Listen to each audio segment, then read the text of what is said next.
जो एक बार उजड़ जाते हैं गालिब, कब्र कितनी भी सजाओ कोई जिंदा नहीं होता। Please remember this. There's a saying called narrow fiddle while Rome burned, अर्थात आग लगी बस्ती में साहब अपनी मस्ती में। कि पापा दूसरे देश की वॉर रुकवा सकते हैं, but why was not a second given to comfort the people of Manipur? कि ये बीजेपी समस्या है और दीदी समाधान है। बीजेपी कटी पतंग है, ममता दी पूरा आसमान है। ये बोलते हैं हम इस देश में मंदिर बना रहे हैं, इस देश को मंदिर बनाए। Democracy is officially dead in a state of this largest democracy. They are forced to debate on Manipur today because President's rule has been imposed in the state of Manipur. Madam, Manipur के मुद्दे पर पिछले 22 महीनों में विपक्ष ने लगातार सवाल उठाए। कभी चर्चा ना होने पर हमने वॉकआउट किया तो कभी मकर द्वार पे धरना दिया। लेकिन हमें सबसे ज्यादा उम्मीद जिनसे थी हमारे आदरणीय प्रधानमंत्री जी, ना उनके मन में मणिपुर के लिए कोई जज्बा दिखा और ना ही उनके बातों में मणिपुर का कोई जिक्र उठा। 600 दिनों से ऊपर चल रही एथनिक वायलेंस मैडम, 240 से ऊपर मणिपुर के भाई और बहनों की मौत, 1500 से ज्यादा जख्मी लोग, more than 5,600 arms, 6.5 lakhs rounds of ammunition looted from police armories, करीबन 68,000 इंटरनल डिस्प्लेसमेंट, 13,000 से ज्यादा स्ट्रक्चरल डैमेज, कई लापता लोगों की डायरी, लगातार दहशत की खबरें। फिर भी सरकार ने अपनी चुप्पी मणिपुर पर नहीं तोड़ी।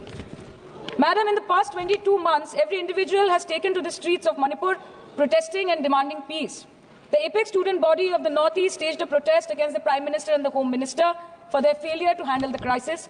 The Indigenous Tribal Leaders Forum, the Kuki Front, organized a mass rally alleging that the central agencies were cherry-picking in order to appease the majority community at the expense of the minorities. Madam, कल तक Meitei community के महिलाओं ने protest stage किया और home minister को अर्ज किया कि आप जाएं और मणिपुर में शांति लाएं। अध्यक्ष महोदय, कम्युनिटी चाहे कोई भी हो, मणिपुर के लोग हमारे अपने लोग हैं और हम आपसे बस यही कहना चाहते हैं कि whether you like this fact or not, Manipur इस देश का ही हिस्सा है। मैम, 550 से ज्यादा civil society organisations, retired bureaucrats, police officers, activists, lawyers, filmmakers, journalists, academics, writers, they had to unitedly issue a public statement urging the Honorable Prime Minister to speak out about the ongoing ethnic violence in Manipur, but there was pin-drop silence from the Prime Minister's end. और जब वो पहली बार बोले तो उन्होंने मणिपुर के अब के हालात के लिए कांग्रेस की तब की सरकार को कोसा, जबकि मणिपुर में डबल इंजन उन्हीं की चल रही थी। Sir, only a few empty words were spoken by the Prime Minister and not even a single substantial step was taken by the central government to handle the Manipur crisis. It was the widespread reporting of this shameful incident of public humiliation of 2 tribal women which led to the judicial intervention of the Supreme Court demanding accountability from the state government. And unfortunately, the United Nations too raised alarms about the blatant abuse of human rights in Manipur, citing reports of extrajudicial killing and sexual violence. What is the point? What is the point? What is the point of discussing Manipur, madam? What is the point of discussing the budget of Manipur? Manipur has experienced higher inflation rates every month since violence broke out in the state. 70% of Manipur lives in the villages with a monthly inflation rate of 10 to 12%, the highest inflation among all states in the country. Youth employment in Manipur is at 23%. मंत्री जी, मणिपुर पर इसी सदन में बार बार बातें रखी गई, नहीं रखी गई, रखी गई, स्पीच रखी गई, गलत बात है। और गृह मंत्री जी भी, प्रधानमंत्री जी भी अपने भाषण के क्रम में वहां की स्थिति को बड़ी स्पष्टता के साथ रखे। इस तरह के बयान करके, गुमराह करके, अराजक स्थिति पैदा करने के लिए जो मणिपुर शांति की ओर बिल्कुल बढ़ चुका है, उसके लिए सदन में इस तरह से क्यों बोला जा रहा है? Budget for healthcare slashed by 23% and 11.5%, and budget for education slashed by 17% and 5.6% in the past 2 years. Budget for nutrition has been cut by 25%. Social security spending for tribal communities have seen a massive cut of 47%. And price rise is bleeding every family dry, no matter what their ethnicity be. What has the Manipur budget demands of grant proposed for reducing inflation and ease supply chain for the network of the state? Approx 6,164 children between 6 months to 6 years, 2,638 adolescent girls, 232 pregnant women, 753 lactating mothers are currently living across 325 camps in Manipur. By April 2024, 554 babies were born in relief camps since the violence erupted, including 2 maternal deaths as per official data. Madam, media reports के अनुसार चुराचंदपुर के एक relief camp में 80 से ऊपर लोगों की मौत हो चुकी है, कभी ट्रॉमा तो कभी मैलन्यूट्रिशन तो कभी बीमारी से। एक 36 साल के नौजवान ने एक रिलीफ कैंप में अपनी खुद की जान ले ली। 665 days of continuous conflict assaulted the well-being of 30 lakh people of Manipur. Youth has no future. Women and children are cramped in the relief camps. Elderly says that they have no hope for the future. आज बंगाल में एक मच्छर भी मरता है तो BJP वाले वहां पे प्रेसिडेंट्स रूल बोल के चिल्लाते हैं, लेकिन जब तक आपके डबल इंजन राज्य में आपके ही मुख्यमंत्री ने इस्तीफा नहीं दिया, तब तक आपको ख्याल नहीं आया कि जिंदगी धूप तुम घनास आया। Madam, my humble question is, if president's rule was the solution, why was it not imposed months ago, when people were continuously dying and houses were set ablaze? After allowing Manipur to burn for months, today you are here with a bouquet of rosy promises. Please remember, madam, please remember, कि फिर नहीं rule जो है 66, 67 and 68 president rule जिसकी ये बात कर रही हैं वो आइडेंटिकल बिल है जो कि इस हाउस के पास है। प्रेसिडेंट रूल पर डिस्कशन होने वाला है, इसीलिए इनको फाइनेंस बिल पर केवल फाइनेंस की बात करनी है। नो प्रेसिडेंट रूल पर बात होनी है।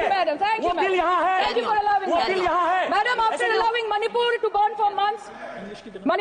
for months, today you are here offering bouquet of rosy promises. Please remember, फिर नहीं बसते वो दिल जो एक बार उजड़ जाते हैं गालिब, कबर कितनी भी सजाओ कोई जिंदा नहीं होता। Please remember this. Madam, this was imposed not to restore peace, but to salvage the BJP's political reputation after months of inaction. This is the truth. This is the truth. प्रधानमंत्री जी ने 2022 जनवरी के बाद मणिपुर में अपने कदम नहीं रखे, लेकिन इस बीच 40 बार इंटरनेशनल और 244 बार डोमेस्टिक ट्रिप्स लगाए। Amit Shah ji, honourable home minister, सिर्फ 2 बार गए। माननीय प्रतिरक्षा मंत्री 1 बार गए। माननीय वित्त मंत्री और पार्टी प्रेसिडेंट तो गए ही नहीं। There's a saying called narrow fiddle while Rome burned, अर्थात आग लगी बस्ती में, साहब अपनी मस्ती में। मैडम, सिर्फ एक ही बात बोलनी है कि पापा दूसरे देश की वॉर रुकवा सकते हैं, but why was not a second given to comfort the people of Manipur? As per madam, as महोदया, यह सदन please don't take it personally, sir. पर खड़ा होकर बोलने का नहीं है, और उनको पता नहीं है कि जब गृह मंत्री जी वहां गए वैसे क्षेत्रों में गए, प्रधानमंत्री जी के निर्देश का पालन करने के लिए गए, और ऐसे क्षेत्रों में जहां इन लोग कभी जाने का हिम्मत नहीं किया, और वही धरती गवाह है जब वहां इन लोगों के राज्य में जब वहां हिंसा भड़की थी, 10,000 से ज्यादा लोग मारे गए थे। क्या यहाँ सदन को क्यों गुमराह किया जा रहा है? The Home Affairs was said that the ministry will talk to both the groups so as to bridge the ethnic divide at the earliest, पर उस bridge का tender अभी तक पास नहीं हुआ. The bridge has not yet been constructed.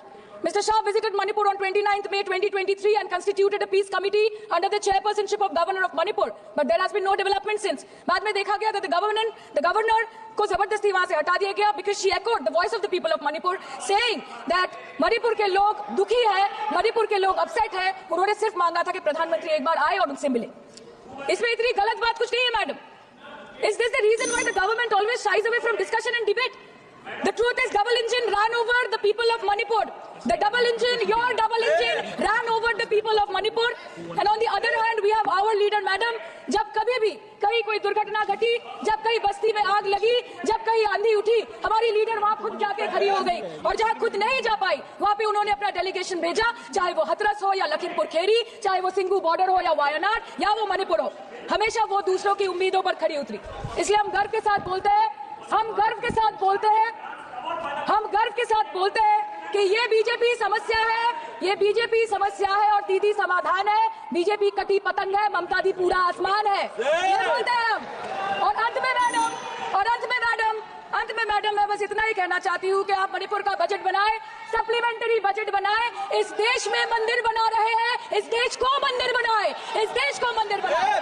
नए भारत में government है पर गवर्नेंस नहीं, बजट है पर बचत नहीं, खर्च है पर रोजगार नहीं, बाग है पर बहार नहीं. ऐसे भारत को हम जानते नहीं, ऐसे सरकार को हम पहचानते नहीं. आज माननीय प्रधानमंत्री जी मॉरिशस गए, उनको हमारी तरफ से बड़ी शुभकामनाएं. एक तरफ मॉरिशस है, एक तरफ मणिपुर.